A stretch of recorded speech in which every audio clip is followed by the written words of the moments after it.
Hi, LiberAnarchy here. I've been tagged by Agent of Doubt by virtue of having seen his video. I don't like the name Fair Share Movement, so I'm calling my video part of the Tax the Churches movement. Let's be very blunt about this. Let's not couch this in language of fair share. I don't think taxation on its face is at all fair. However, if I am going to be taxed, so are the churches. I'm not even going to talk about my income. That's none of your business. Suffice it to say, it's kind of low, and churches make a hell of a lot more than I do. And, in my opinion, contribute a hell of a lot less to society. So let me frame it up like this for you. I hallucinate. Not all the time. I'm not floundering around in a phantasmal world of illusions constantly, but I hallucinate. The nature of these hallucinations is often religious. This entitles me to none of your money. This entitles me to none of your things. And I resent any jackass that's going to use the power of the state, or excuse me, to sanction the power of the state to take my money,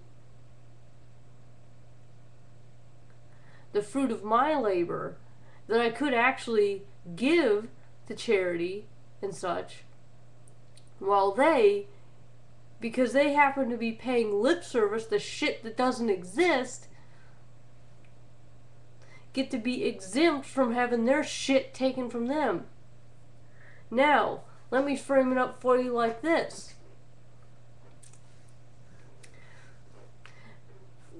They do take shit from me. You know why?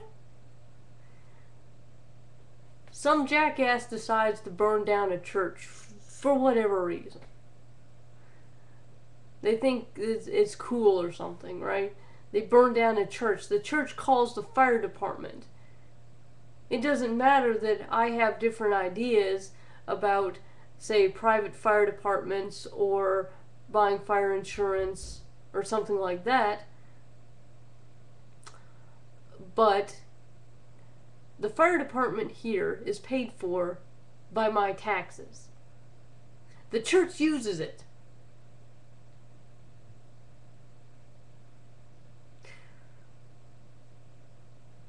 So yes, the church uses the power of state to get my money for themselves. And yet they don't pay into it. Why? They pay lip service to stuff that doesn't exist.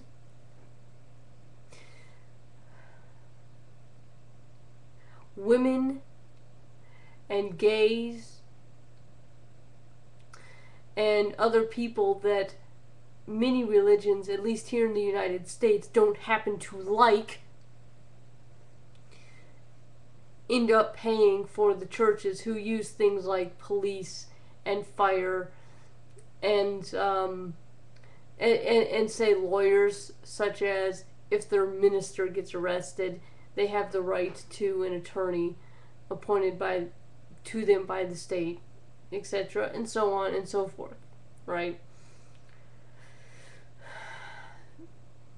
And yet these are the churches who quite often say, women, like in the Catholic Church, women can't be priests. You can't serve in this or that or whatever capacity because you have a uterus. These are the churches that preach quite ardently, and yes, it's not every church, I understand that, against homosexuality and homosexuals and the gay agenda. And in some cases, these are the churches who would encourage parents of LGBT children to disown their children.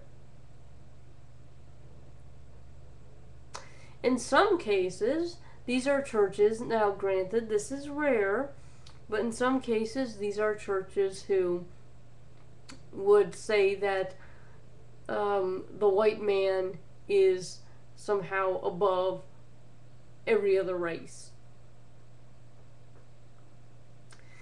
And of course, black people and brown people and yellow people are paying taxes, whether they like it or not.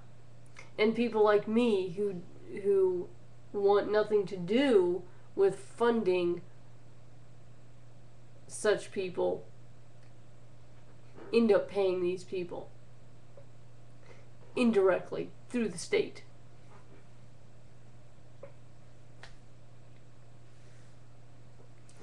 So, let's see. In religions often do serve as political organizations. It's illegal for a religion to remain tax exempt and speak about politics. That does not mean that the religion does not get around this.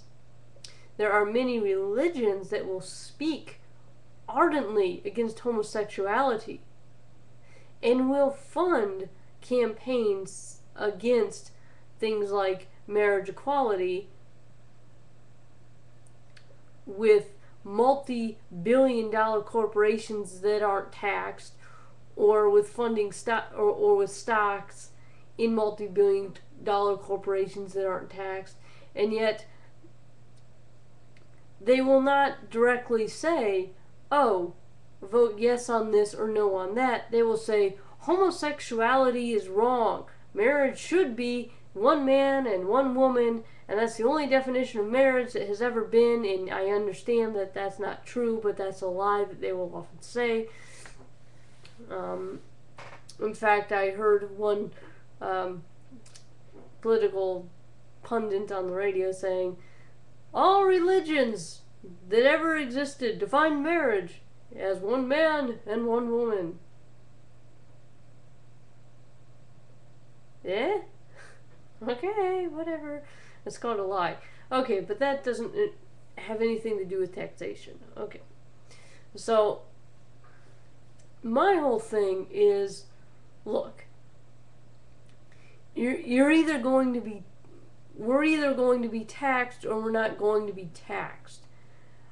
I completely oppose special exemptions for those who pay lip service to things that do not exist. And I think Agent of Doubt brought up an excellent point, where there are shops that sell all kinds of New Age crystals and trinkets on necklaces and Buddha statues and this and that and the other thing, and they really do, in a way, at least some of them believe what they're selling, and they sell all kinds of spell books and this and that. I mean, they really do believe what they're selling. And there are people that sell things like psychic readings, whether it's tarot reading or palm reading or runes, etc. And these are religious practices for a lot of people, but the shops that make money from selling these things do get taxed. They get taxed like any other business.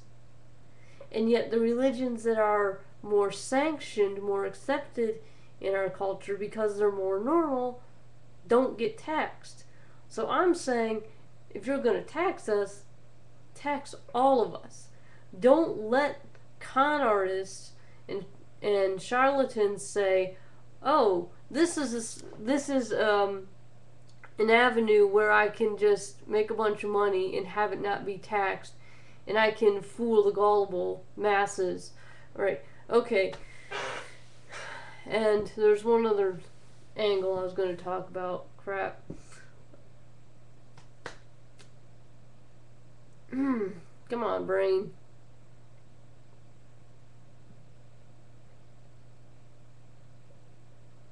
Come on, brain. Think.